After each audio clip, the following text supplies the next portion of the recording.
Wala lang, bigla lang ako ng crave tapos wala naman akong pambili. Sinubukan ko na lang ang ganitong pagluto. Masarap pala, malutong, at sulit ang cravings ko sa potato twister. Sa patatas naman tayo, maliit malaki, ikaw na bahala, 300 grams.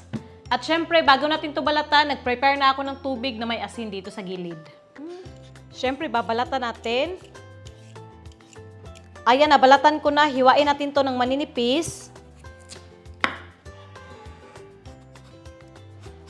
Yung ganito, okay na. Tapos ilublob sa tubig na may asin. Ito na lahat, madami na rin ang isang patatas. Masarap talaga yung potato twister, no? Pero wala tayong machine, guys. At wala tayong pera pang bili. So, magmano-mano tayo.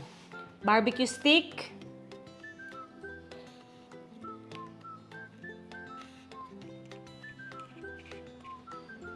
Ganyan yung forma, magkaibang direction. Ito na lahat, sa halagang 30 pesos na patatas, nakagawa ako ng 6 pieces. Lagay natin dito. Plaster, Jai. Plaster. At ayun, kung kita nyo, may pinapainit akong tubig. At ito, ilublob natin to sa mainit na tubig. Para maluto. Charot. Hindi, para lumambot lang. Yan, baliktad-baliktarin lang natin sa loob ng 5 minutes. At ito ay okay na, no?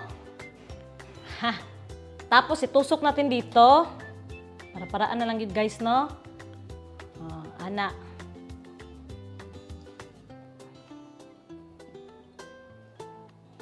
Ito na, pinatulo ko lang dito muna.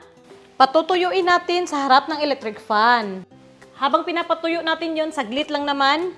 Magpainit na tayo ng mantika. Use oil lang para tipid. Tapos painitin na natin. At ito na nanuyo na. At siguraduhin lang na mainit na yung mantika. Yan, bumubula na, meaning mainit na. At iprito na natin to mga DIY potato twisters natin.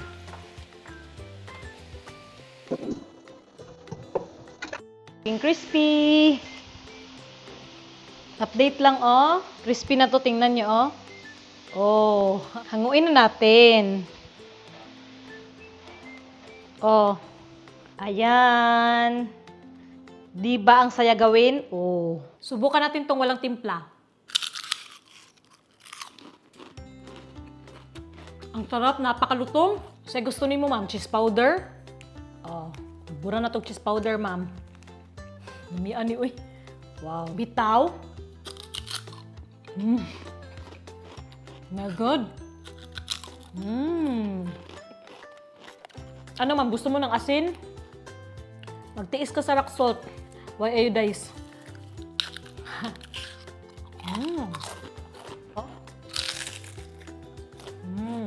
Bye, guys. Magluto na rin kayo.